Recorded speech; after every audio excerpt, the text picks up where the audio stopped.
De este tema vamos a hablar con alguien que nos visita esta tarde y que, bueno, tiene mucho que ver, no con este tema en particular, sino con toda la gestión de la entidad, de la Junta de Andalucía en la provincia de Córdoba. No es ni más ni menos que la delegada del Gobierno, Isabel Ambrosio, una mujer que remanece, su raíz es castreña, ella está en Córdoba y que, bueno, durante un tiempo ha estado a nivel de partido y después ahora en gestión de la delegación de Gobierno de la Junta de Andalucía. Su nombre, como digo, Isabel Ambrosio Palos. Bienvenida, muy buenas tardes. Buenas tardes, muchas gracias por la invitación. Decía que no nacida, pero con raíces. ¿Qué relación personal tiene con este municipio? Porque no es habitual su presencia, pero sí de vez en cuando, ¿no? Bueno, mis raíces efectivamente están aquí, en Castro del Río. Toda mi familia, tanto la materna como la paterna, es de aquí. Circunstancialmente nací en Madrid, porque bueno, mis padres se casaron, se marcharon a Madrid y luego, pues como mucha gente que iniciaba su vida a principios de los años 70, entendían que podían tener más oportunidades en la capital de la provincia, en este caso en Córdoba, que en el municipio de Castro del Río. Pero sin duda mis raíces siguen estando aquí, mi familia materna casi al completo está aquí, sigue viviendo en Castro del Río y aquí están mis recuerdos. Aquí ha habido muchas etapas de mi vida que la he vivido intensamente en este municipio y yo estoy muy orgullosa, aunque por circunstancias no haya nacido en Castro del Río, de poder decir que soy de pueblo y que tengo un pueblo como en este caso es Castro del Río. Como ven, ella es una mujer joven, pero esa juventud, de esa juventud, mucha de ella la ha pasado vinculada a la política de primera línea. ¿Qué le impulsa a dar este paso en la política? Bueno, yo creo que la política ha estado muy presente a lo largo de toda mi vida. Mi familia, aunque no ha tenido a alguien dedicado exclusivamente a la actividad política, pero sí tienen un gran sentido de la política con mayúsculas. Son gente, tanto por parte de mi padre como por parte de mi madre, que entienden que el momento y las circunstancias que nos toca vivir se pueden cambiar desde la política y se puede trabajar pues por lograr precisamente que la igualdad esté presente, que aquellos elementos que no son justos se puedan reivindicar. Si tengo que buscar algún momento en el que ese sentimiento está más a flor de piel, sin duda es las movilizaciones estudiantiles del 85-86, que a mí me pilla estudiando el bachillerato en la Universidad Laboral y que es cuando empiezo a tener contacto con el movimiento estudiantil. De ahí paso a militar en Juventudes Socialistas, de ahí doy el salto también a la militancia en el Partido Socialista y bueno, luego yo no sé si es que las circunstancias me han perseguido o yo he perseguido a las circunstancias, ¿no? Pero de alguna manera siempre ha estado muy presente, siendo consciente, como lo soy, que mi actividad política es una etapa en mi vida, mi opción política la tengo clara y esa me acompañará durante siempre, pero la actividad, el día a día en el partido y en el momento en el que estoy ahora mismo de representación del Gobierno de la Junta en la provincia son circunstanciales. No cabe duda que un puesto de esta índole, o todos los puestos de índole político, tienen que pagar un canon por ello. Aquí ahora se dice la palabra conciliación. Hay que conciliar la vida laboral, algo política. Que a mí no me gusta, porque lo de conciliar siempre concilia uno. A mí me gusta más la palabra corresponsabilidad. Todos tenemos que ser corresponsables, pero sí es verdad. Cada uno paga su precio. Sí. ¿Es alto? Bueno, yo espero, cuando pase el tiempo, no haber tenido que decir que he renunciado a lo más importante de mi vida, porque a eso sí que no estoy dispuesta. Ahora, hay ciertos asuntos que tienes que aparcarlos y dejarlos a un lado, sin duda, porque el día a día, el ritmo que tiene el trabajo que desarrollamos y la responsabilidad que asumí hace 4 años y medio, muchas veces no te deja poder disponer de tu tiempo en la medida en la que a ti te gustaría. Pero tengo la sensación, y quiero seguir teniéndola, que a las cosas importantes de mi vida, lo que significa mi familia, lo que significa mi marido y mi hija, yo no le quito gran parte de ese tiempo. Ahora, tenemos que hacer muchas veces cábala y juegos de malabares para poder asumir toda y cada una de las responsabilidades. Pero también en el día a día yo hago esa reflexión. Hay muchísimas mujeres de mi edad que, bueno, en el caso del municipio de Castro, mujeres que se dedican a las tareas en el campo, que llevan hacia adelante junto con el resto de su familia una huerta o que tienen un pequeño comercio. Seguro que esas mujeres le dedican a su actividad profesional tantas horas como le pueda dedicar yo.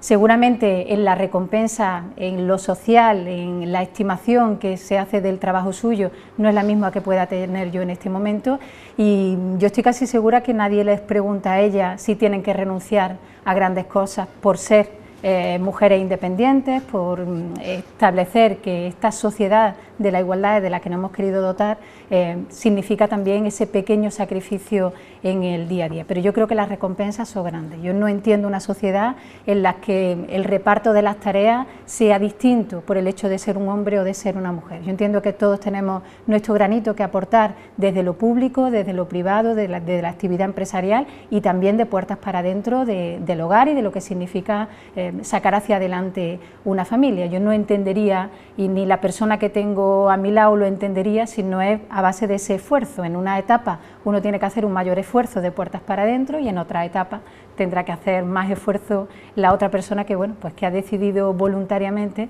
dedicar parte de su tiempo y parte de su vida a una tarea como es la actividad política en este momento. ¿Es agradecida la política o es una cosa que no tiene nada de agradable cuando realmente se está en el candelero? Bueno, yo creo que tiene las dos caras de la moneda. Tiene la satisfacción de ser capaz de poder dar solución a aquellos problemas que te llegan de manera inmediata y de manera muy cercana.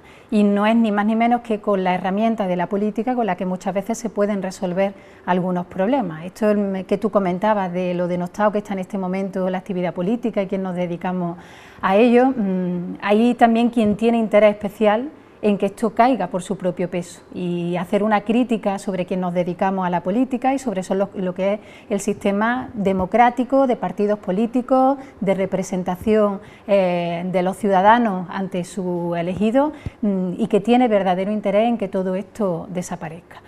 Pero insisto, yo es que no entiendo otra manera de hacer las cosas de una manera democrática y participativa si no es a través de la política. Y la satisfacción de poder resolver los problemas y de hacer un reparto mucho más equilibrado y mucho más justo te lo da la política. Tiene la insatisfacción de muchas veces la incomprensión y el desconocimiento. Cuando muchas veces nos dicen es que los políticos estáis en otro mundo, es que no se conoce lo que hacéis.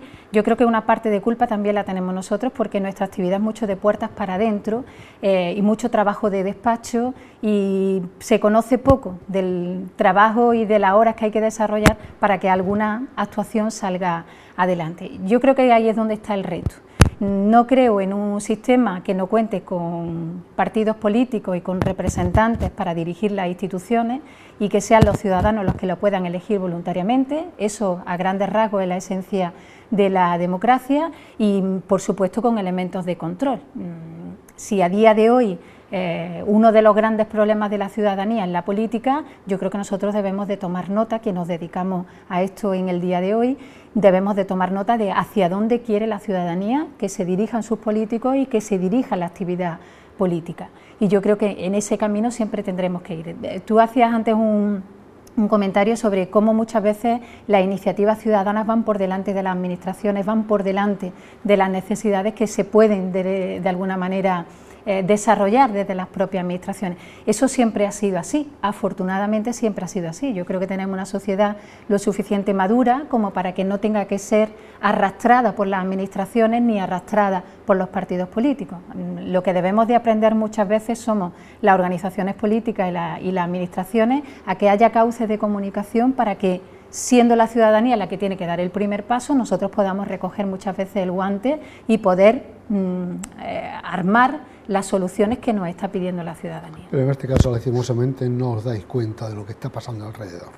Bueno, yo creo que hay iniciativas en el día a día que van dando pistas en ese sentido. Yo pongo un ejemplo que está en estos días en boca de todo el mundo. Hace 1 año y medio era impensable que ninguna administración pusiera en marcha una oficina para atender a aquella gente que tuviera un problema tan grave como es el de que la desahucien de su vivienda por un impago de una hipoteca. Eso que hace 1 año y medio era algo impensable, que se pensaba que esto era solo la cuestión de unos cuantos, que en la bulla y en el jaleo de tener que denunciar que se estaba cometiendo una injusticia, a día de hoy la Junta de Andalucía está presente en una demanda que ha venido de mano de la ciudadanía, pero que nosotros hemos recogido el guante. Hace muy poco tiempo era impensable que el Gobierno de la Junta de Andalucía tuviera entre sus prioridades para lo que queda de legislatura el establecer lo que puede ser un banco de tierra. Muchas propiedades que tiene la Junta de Andalucía y que son de su titularidad y que muchas veces en muchas ocasiones no están explotadas, que se les pueda ceder a una cooperativa de trabajadores y que les saquen un rendimiento. Yo creo que vamos dando paso. A lo mejor de manera insuficiente, probablemente, o por lo menos no tengo yo la sensación de que estemos satisfaciendo a la gran mayoría de la población, pero creo que ese es el camino a seguir, en unas administraciones que tienen que tener las puertas y las ventanas abiertas, que tienen que ser muy receptivas a lo que está pasando en la calle, y ese es el reto. No creo que las cosas funcionaran mejor sin administraciones públicas, sin partidos políticos y sin gente que se dedicara a la actividad política. Lo que creo es que debemos de engrasar mejor la maquinaria en un momento en el que casi que prácticamente está todo por hacer. Ha habido un cambio radical en la manera de comportarse la economía, en la manera de comportarse la sociedad, y a esos cambios tienen que ser receptivas las administraciones públicas. ¿Ha tenido que entrar Izquierda Unida al Gobierno para dar ese giro hacia esa izquierda necesaria? Bueno, yo no lo considero así. Yo creo que el Partido Socialista, que es al que yo pertenezco y en virtud del acuerdo de gobierno al que yo represento también en el gobierno de la Junta de Andalucía en la provincia de Córdoba, ha sido y sigue siendo un partido progresista, un partido con un marcado sello social, que ha defendido a ultranza lo que son las políticas de bienestar, que ha defendido a ultranza que la generación de empleo tiene que venir también por parte de la administración pública. Las circunstancias que nos han tocado vivir después de las elecciones del mes de marzo es que la ciudadanía mayoritariamente pidió que fuera la izquierda la que se uniera para conformar un nuevo gobierno, atendiendo al momento social, económico y también de debate territorial que está padeciendo Andalucía en estos momentos.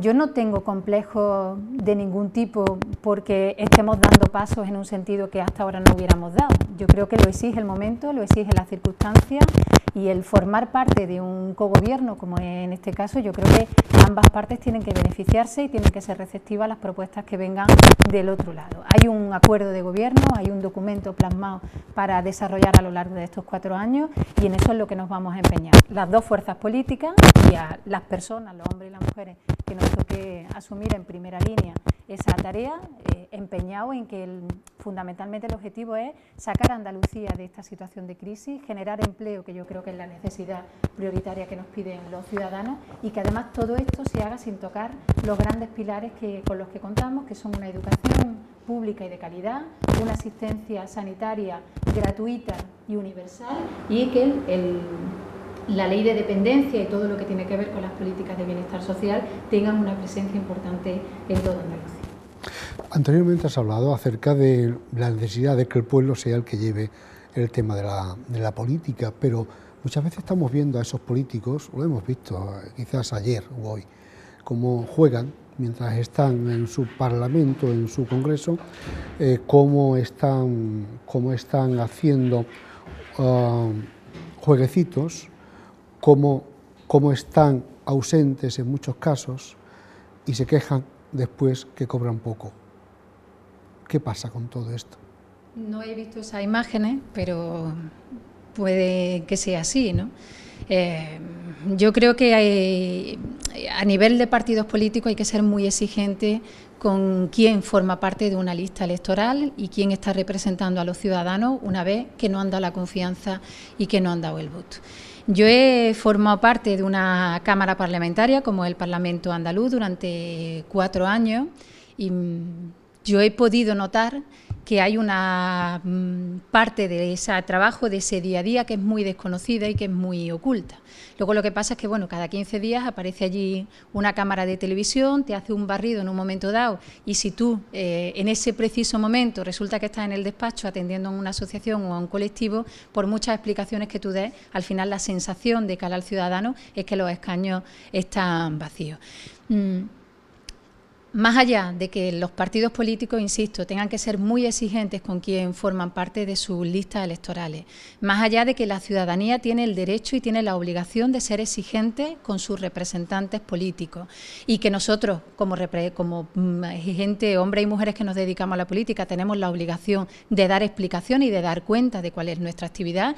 Yo creo que el nivel de exigencia de la ciudadanía está ya en unos niveles de madurez importantísimos, con lo cual ya imágenes de ese tipo yo creo que no se pueden consentir de ninguna de las formas. Pero hace falta esos niveles de control, hace falta también conocer en el día a día de un parlamentario o de una parlamentaria a qué dedica su hora y cuál es el rendimiento de su trabajo, igual que en cualquier otra profesión, y muchas veces, pues bueno, que se cae en la tentación de hacer una valoración cuando se hace ese barrido de cámara y cuando, bueno, se puede estar haciendo cosas tan rentables o más para el ciudadano al que representa estando fuera del escaño, en una reunión, en una llamada de teléfono o atendiendo a un medio de comunicación o elaborando una iniciativa parlamentaria, se puede desarrollar mucho más trabajo y ser más rentable que a lo mejor estar escuchando la intervención de un compañero. Pero es verdad que esa imagen es desoladora y que muchas veces es injusta, pero forma parte de nuestro día a día.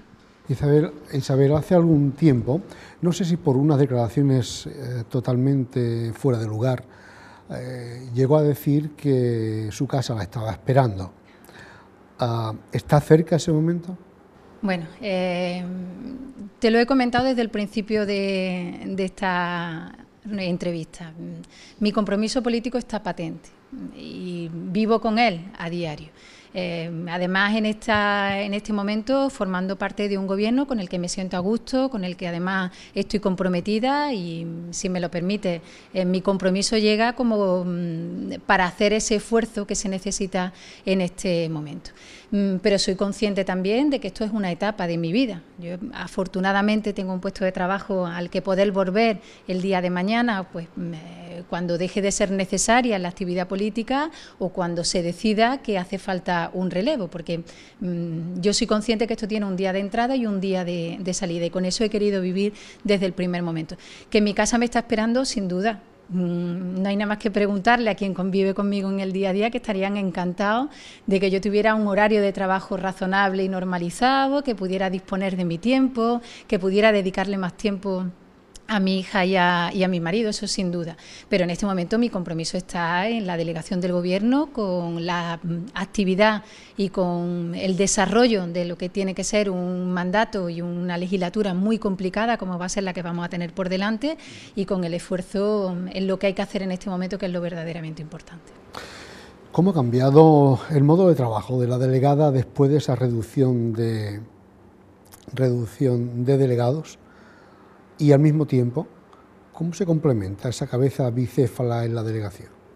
Bueno, te comentaba que después de las elecciones del mes de marzo se constituye un gobierno con dos fuerzas políticas. A finales del mes de mayo toman posesión los consejeros y consejeras del gobierno andaluz y el presidente de la Junta idea una nueva propuesta de lo que es la representación del gobierno de la Junta de Andalucía en las distintas provincias, donde se reduce fundamentalmente la estructura política y donde se mantiene la estructura técnica y de funcionarios de la Junta de Andalucía.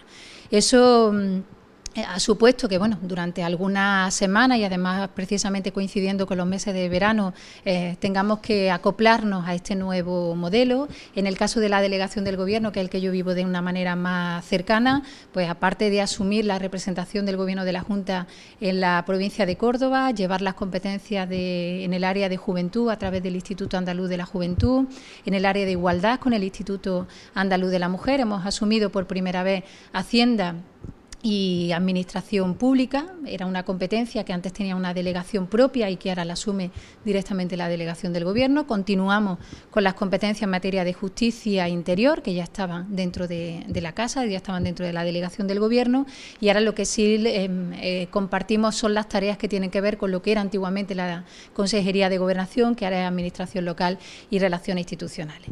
Claro, llevar el peso de 4 consejerías en una sola persona en la provincia, en la delegación del Gobierno y además con la doble tarea de la representación, del acompañamiento a los consejeros y consejeras cuando visitan la provincia de Córdoba, de acompañar al presidente, de mantener un poco la actualidad y el día a día de lo que está ocurriendo en esta provincia con el resto del Gobierno de la Junta de Andalucía, pues muchas veces casi que nos volvemos locos para incorporar algún asunto en la agenda. Pero era necesario, yo creo que el momento político exigía que hiciéramos ese esfuerzo en reducir el número de delegaciones y lo que nos obliga es a tener que hacer un esfuerzo mayor en lo que es la coordinación y en lo que es la actividad política que desarrollamos desde algunas de las delegaciones. Esa foto tiene cara y tiene rostro en la provincia de Córdoba y bueno, está la delegación del Gobierno, que es la que yo represento en estos momentos. Hay 5 delegaciones territoriales, en la que está Educación, Cultura y Deporte, está también la Delegación Territorial de Agricultura y Medio Ambiente, está la Delegación de Economía, Innovación, Ciencia y Empleo, la Delegación de Fomento, Turismo y Comercio y por último la Delegación, ahora se me va a olvidar la última, de Salud y Bienestar Social, que son las 2 consejerías que se acoplaron. Ese equipo de 5 delegados, junto conmigo como delegada del Gobierno, tenemos también a un miembro más, que es el representante de la oficina de la vicepresidencia del Gobierno de la Junta en la provincia de Córdoba. Ese equipo es con el que venimos trabajando. Lo que no entiendo es que eso se pueda interpretar en un momento como una bicefalia. Hay una delegación del Gobierno, 5 delegaciones territoriales y un representante de la oficina del vicepresidente. Ese es el equipo completo de la Junta de Andalucía, donde, bueno, pues por circunstancias de organización del trabajo en el día a día, yo ostento la representación del Gobierno como delegada del Gobierno, pero en el día a día las opiniones pesan lo mismo, vengan de donde vengan, y la capacidad de trabajo tiene que ser también la misma, vengan de donde vengan. Somos un equipo de 7 hombres y mujeres que estamos empeñados en sacar lo mejor de nosotros y dar lo mejor de nosotros para aportar nuestro granito de arena a que estas circunstancias, a que el día a día de la provincia de Córdoba y sobre todo de los cordobeses y de las cordobesas sea mucho mejor a lo largo de los próximos meses. Se nota que es política, ¿verdad? Sabe dar la vuelta. No, es que las cosas hay que explicarlas y muchas veces las respuestas no pueden ser ni un sí ni un no y cortas y breves. No, hay que explicarlas para que... No por lo largo, sino por lo largo, es por lo bien que lo hilvana para que realmente quede como se quiere y no como es. Efectivamente. Porque al final de cuentas sabemos todos que hay 2 que mandan en la Junta de Andalucía y que uno no anda sin el otro, ni el otro anda sin el uno.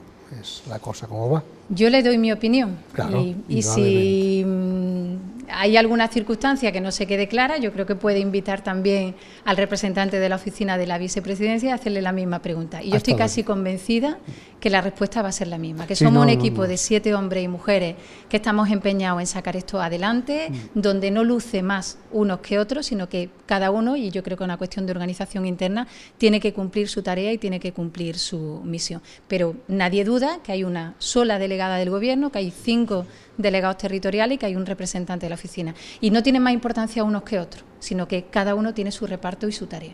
Hablemos de administraciones. Hay tan solo un administrado, y sin embargo 6 administraciones en la provincia de Córdoba que están canalizando a ese administrado. ¿No sobran administraciones? Bueno, estamos en pleno momento de debate, si hay que unir algunos municipios para que todos solo tengan un ayuntamiento, si sobran las mancomunidades, si las diputaciones provinciales en el momento que nos ha tocado vivir tienen su utilidad, incluso algunas comunidades autónomas, que no es el caso de Andalucía ni lo va a ser, están reclamando que se les retiren aquellas competencias que vienen ejerciendo desde algunos años. Yo creo que del manto de la crisis estamos cometiendo algunas torpezas. Yo sigo insistiendo en que las administraciones, fundamentalmente las que son de carácter local, autonómico y central, no sobran. Lo que sí tenemos que hacer un esfuerzo es por coordinar mucho mejor las competencias que son propias de cada administración y cómo las ejercemos sobre el ciudadano. Y en eso hago un segundo comentario. Las administraciones muchas veces no tienen por qué tener esa representación política que en algunos casos, y yo en eso coincido, cuesta trabajo justificar. ¿Por qué tiene que haber 27 diputados provinciales o porque un ayuntamiento de más de 20.000 habitantes tiene que tener 21 concejal. Puede que a lo mejor donde estemos pecando sea en la representación política y no en las tareas. Y eso tiene que ir en paralelo con un reparto de competencias, de saber perfectamente qué es lo que estamos obligados a desarrollar cada una de las administraciones. Pero el ciudadano no puede ver, o no quisiera yo que viera a las administraciones como un lastre.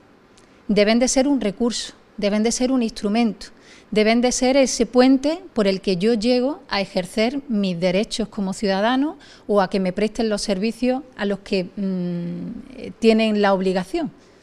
En ese sentido, las administraciones no son ni más ni menos que personas que están al servicio de la ciudadanía.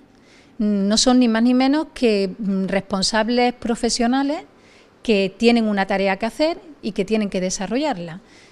Pero me parece muchas veces que el ataque a la clase política viene de las manos de las administraciones y yo en ningún momento pondría en duda que no hacen falta las administraciones. Con esos dos matices, lo que tendríamos que valorar y hacer una valoración más en el momento en el que nos ha tocado vivir, en la representación política de esas administraciones y sin duda en hacer ese reparto de tareas y que cada una de las tareas vengan acompañadas de financiación.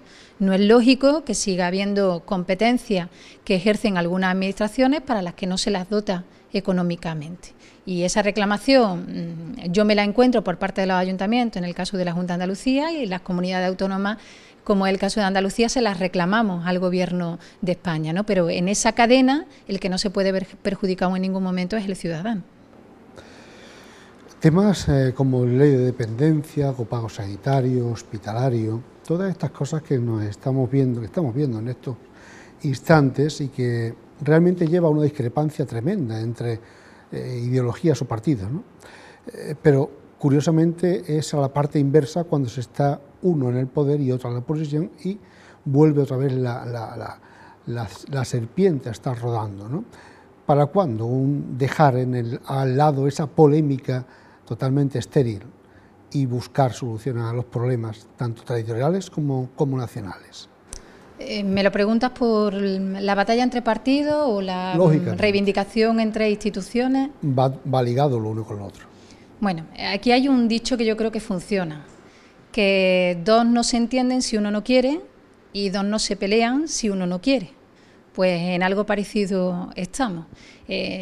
Los conflictos que estamos viviendo en estas últimas semanas desde la comunidad autónoma, porque lo entendemos y no lo podemos interpretar de otra manera, como ataques que estamos recibiendo por parte del Gobierno central y del Partido Popular, si haces una comparación con respecto a otros territorios, la verdad es que los ataques son indiscriminados con respecto a Andalucía y si hacemos la comparativa con respecto a otras comunidades autónomas. ¿Qué es lo que está ocurriendo? Que hay quien desgraciadamente intenta hacer política precisamente con eso que debe ser la lealtad institucional, la colaboración entre las administraciones, aquello en lo que yo creo que debemos de empeñarnos en el día a día, porque más allá de las diferencias políticas y de los matices que podamos tener una administración u otra, porque hay un partido político que es el que gobierna y sin duda hay grandes diferencias entre el Partido Popular y el Partido Socialista e Izquierda Unida que están en la comunidad autónoma, yo creo que por encima de todo eso tiene que estar el respeto y la lealtad. Pero el respeto se pierde cuando hay decisiones que son difícilmente justificables, como el por qué a Andalucía no le ha llegado vía presupuestos generales del Estado el dinero que le está reconocido por el Estatuto de Autonomía y que corresponde con el 17,8%, que es lo que significa la población de Andalucía. Es difícil entender que no se considere un ataque el que otras comunidades autónomas como Canarias y Extremadura hayan conseguido del Gobierno de España un plan especial de empleo y que Andalucía no lo haya conseguido. Cuando todos esos asuntos, que son asuntos graves, que son asuntos además donde en momentos como los que estamos viviendo, donde el empleo y donde la inversión desde lo público se prioriza por encima de cualquier otra cosa, es difícil no sentirse dolido y no sentirse herido por un ataque como ese. Yo no soy muy partidaria de que eso forme parte de las relaciones que deben de existir entre las instituciones. Pero hay momentos en los que hay que, si me lo permite, pegar una palmada sobre la mesa y decir esto es una injusticia y no lo vamos a poder consentir. Eso por parte de la ciudadanía se ve como un rifirrafe, como una continua bronca entre las administraciones, como que nos estamos echando la culpa los unos a los otros sobre los asuntos, muy probablemente. Muchas veces porque no dan los momentos para que expliquemos con detenimiento el porqué de los enfrentamientos, el porqué de esa sensación muchas veces de sentirte discriminada como comunidad autónoma. Pero, insisto, yo creo que el tiempo y la ciudadanía andaluza, que además afortunadamente es muy madura políticamente, van a poner a cada uno en su sitio. Y hay decisiones que ha ido tomando el Partido Popular desde que llegó al Gobierno de España que dejan a Andalucía en un segundo lugar cuando no le corresponde ni muchísimo menos, ni por población, ni por capacidad, ni por lo que suponemos dentro de ese debate territorial de España, ni porque Andalucía voluntariamente haya decidido votar lo que haya querido votar y conformar un gobierno atendiendo a esas mayorías, no por eso puede estar sufriendo la discriminación por parte de un gobierno, como es el gobierno del Partido Popular, por ser de distinto signo político. No puedo por menos que preguntar algunas cuestiones locales que están en manos de la Junta de Andalucía, como es el caso del taller de empleo que se anunció, la parte correspondiente al 50% se abonaría antes del 31 de diciembre, el estado de la carretera de Cañete de las Torres, que evacua todo lo que viene del campo a su querer en medio de la calzada y no tiene ningún sitio para canalizarlo. También días pasados estuvieron en Castro algunos técnicos de cultura para ver el estado del Castillo Fortaleza, que lastimosamente el tiempo y la erosión está haciendo su trabajo y está en muy malas condiciones. Y, lógicamente, esa última declaración de bien de interés cultural de la parroquia de Castro, todo esto, ¿cómo está? Empezamos por el final. La declaración de bien de interés cultural del conjunto histórico de Castro del Río, saben perfectamente que es un expediente que es largo en el tiempo, porque para hacer esa declaración, para hacer casi que esa mención especial que le queremos hacer al conjunto histórico de Castro del Río, hace falta algún tiempo más. Hace ya algunos años, me parece que fue a finales del 2010, cuando se hizo la visita de los técnicos de la Consejería de Cultura, están terminando el expediente, un expediente que tiene que pasar a Consejo de Gobierno de la Junta de Andalucía, y yo quiero confiar en que sobre ese asunto podremos tener noticias a lo largo del año 2013. Yo creo que lo que viene a aportar o lo que viene a sumar la declaración de bien de interés cultural a este conjunto histórico es casi que ponerle el foco a algo que ya de por sí tiene un valor importantísimo en el caso del municipio y fuera del municipio.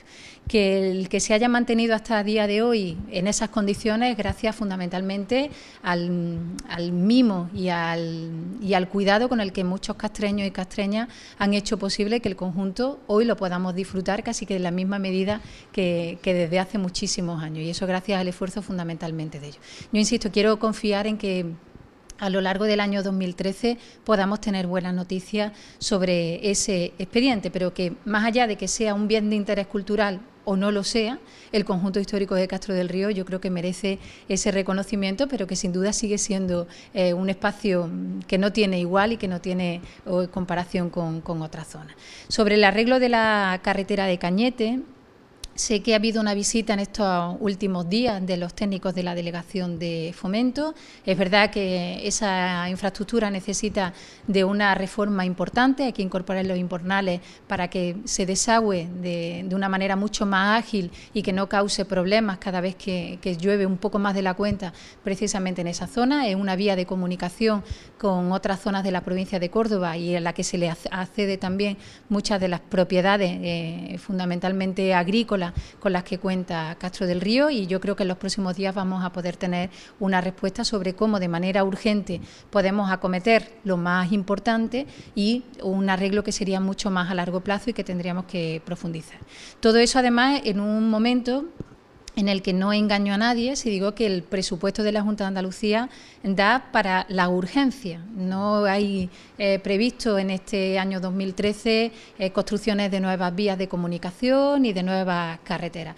Lo que sí hay es un apartado importante a todo lo que tiene que ver con la reparación y con la mejora del pavimento, fundamentalmente de la red de carreteras. Y como esta es una carretera autonómica de titularidad de la Junta de Andalucía, por eso está contemplada en la misma.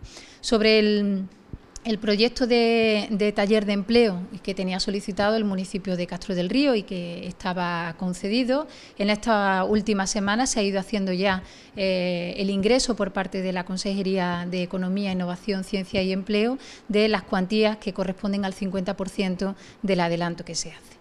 Es verdad que esta actividad o esta iniciativa estaba fechada para el año 2011 y es muy probable que no la podamos empezar hasta los primeros meses del 2013. Ha sido un año muy complicado para todo lo que tiene que ver con las competencias en políticas activas de empleo, porque fundamentalmente el dinero que se invierte en escuelas taller, en talleres de empleo, en casas de oficio, en actividades que tienen que ver con las políticas activas de empleo, es dinero que viene precisamente desde el Ministerio de Trabajo. Y tuvimos la sorpresa, la desagradable sorpresa de conocer en el mes de junio que en los presupuestos del Estado se recortaba un 56% en las políticas activas de empleo y hemos tenido una peor noticia cuando hemos sabido que para el año 2013 esa misma iniciativa tiene un recorte en torno al 70%. Sin esos recursos es muy difícil que podamos seguir poniendo en marcha iniciativas de este tipo, pero estas, por lo menos las que estaban fechadas y de alguna manera programadas para el año 2011 las vamos a salvar.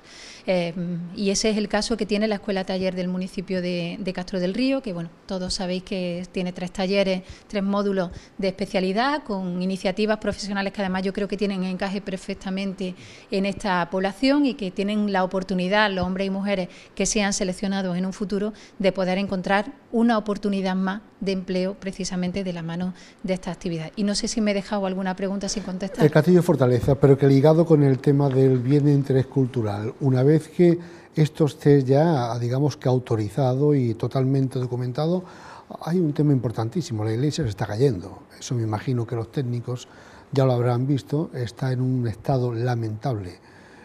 Es el momento quizás de que se pueda incoar algún expediente de restauración, ¿no?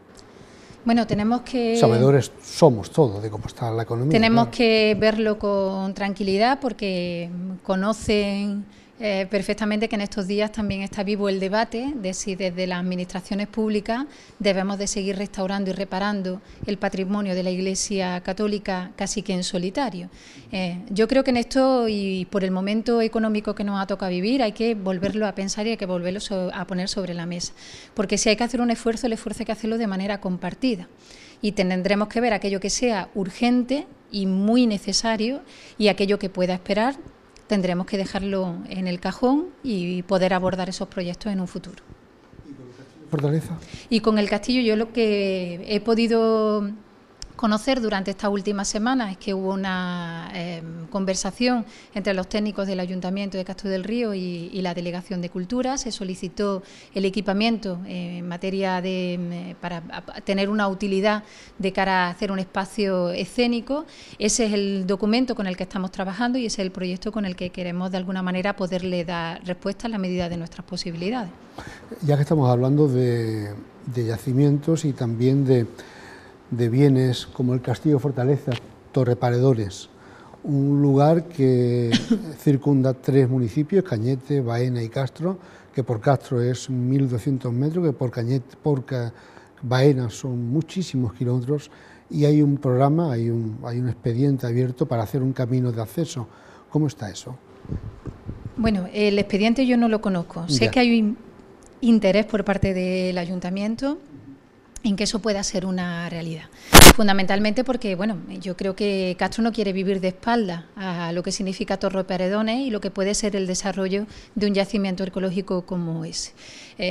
Porque es una iniciativa que genera riqueza, que el turismo cultural, yo creo que una vez que pase esta desgraciada crisis que nos ha tocado vivir, tiene que ser un elemento también que favorezca esa riqueza que tiene que llegar a Castro del Río. Y como forma parte de su término municipal, y como insisto, creo que Castro del Río no debe estar de espaldas a Torreparedones, hay que facilitar el acceso desde este municipio. Y hace algún tiempo tuve una conversación con el alcalde de Castro del Río, en el que me hizo una propuesta. Estuvimos haciendo las valoraciones de carácter técnico para ver cómo era posible poder orientar ese acceso, que sin duda es mucho más corto en el tiempo, pero que es un poco más complicado, pues por lo que tenemos que atravesar, y ese expediente sigue ahí, esperando respuesta por parte del ayuntamiento y que podamos de alguna manera favorecerlo. Yo creo que el interés ahora mismo tiene que estar en que Castro forme parte del patronato, que esté sentado en primera línea y que tome decisiones sobre cuál va a ser el futuro y cómo se va a orientar el crecimiento del yacimiento de Torreparedones, y estar muy pendiente para que cuando la oportunidad y el momento lo requiera, poder estar colocado en la pista de salida para no quedarse atrás en uno de los yacimientos que yo estoy convencida que va a ser todo un descubrimiento en el caso de la provincia de Córdoba. No solo porque está un porcentaje muy corto al aire y que lo que queda por descubrir es muchísimo más, sino porque lo que significa esa civilización y ese entorno tan bien cuidado y tan bien conservado como va a ser Torreparedones. Estamos totalmente de acuerdo y ya finalizamos. Castro ha sido reconocido como municipio de excelencia artesanal para el futuro. Eso, lógicamente, dicho así, es un nombramiento. ¿Qué hay tras de esto? Bueno, es un nombramiento que no es cualquier nombramiento. Solo hay 3 municipios en la comunidad autónoma que tengan este sello de que hayan sido declarados bien de interés artesanal. Es el municipio de La Rambla, en el caso de la provincia de Córdoba, y de Valverde del Camino. Yo creo que es una oportunidad más para que un trabajo que está bien hecho, como es el de los artesanos castreños, pueda estar reconocido. La declaración de bien de interés artesanal establece como distintas singularidades. Puede ser declarado bien de interés artesanal desde una actividad hasta un barrio, hasta una calle, hasta un local, siempre y cuando cumpla unas características concretas, y es que, bueno, pues su manera de hacer y el producto cumpla con esas características de bien de interés artesanal. El hecho de que muchos de los establecimientos que a día de hoy tienen esa actividad artesanal en este municipio puedan estar ocupando espacios en una guía de buenas artes y de artesanos en toda Andalucía, yo creo que es una oportunidad para Castro del Río. Y en todo caso, es un elemento que está también por desarrollar. De eso se tiene que aprovechar la actividad empresarial, de eso se tiene que aprovechar el ayuntamiento y sacarle el máximo rendimiento. Insisto, porque no hay nada más que 3 municipios en toda la comunidad autónoma que puedan a día de hoy lucir ese distintivo de bien de interés artesanal. Y como el trabajo se ha hecho bien y se va a seguir haciendo bien, como es el trabajo de los artesanos, de lo que se trata es de eso, de que luzca en mayor medida y de mejor manera a través de este distintivo. Isabel Ambrosio, ha sido un placer tenerla por aquí. Ojalá que lo que queda de legislatura vaya todo bien y que Andalucía, que sabemos que lo va a pasar mal, como todo el mundo en España, por desgracia, lo va a pasar mal este 2013, que al menos sepamos andarlo de la mano de alguien que sabe andar por el mundo y de gestionar y de hablar tan bien como usted. Gracias. Mi compromiso está en poner mi granito de arena y mi esfuerzo todos los días por hacer un poquito mejor el 2013, siendo conscientes de que el momento que nos ha tocado vivir es muy complicado. Pero también está ahí el reto, en poder salvar aquellos elementos que son fundamentales, en los que hacen a todos los ciudadanos iguales cuando nos acostamos y cuando nos levantamos, y ese va a ser el empeño de la Junta de Andalucía, en poner su esfuerzo y en poner su trabajo al servicio de la ciudadanía, porque a ellos nos debemos, y eso es lo que da razón de ser a nuestra actividad. Y por mí encantada y darte las gracias porque ha sido cómoda la entrevista. Sé que has estado durante mucho tiempo esperando este encuentro, con lo cual te pido también disculpas y agradezco tu paciencia y disponibilidad en la medida en la que mi agenda me lo permita para volver a estar por aquí cuando tú quieras y poder dar las explicaciones y poder dar a conocer también a qué nos dedicamos, aquellos que a día de hoy estamos en la actividad política. en esta casa intentamos hacer cómodas todas las entrevistas porque para ser, digamos que incisivos, ya hay entrevistadores políticos que saben bastante más que uno. Pues muchísimas gracias. Gracias por todo. Quédense con la publicidad. Ahora, ¿qué les parece si hablamos de conducir? ¿Qué les parece si hablamos del nuevo carnet que se va a poner en marcha? Perdón, examen para acceder al carnet de conducir. De eso nos va a hablar Manuel Fernández Ropero enseguida.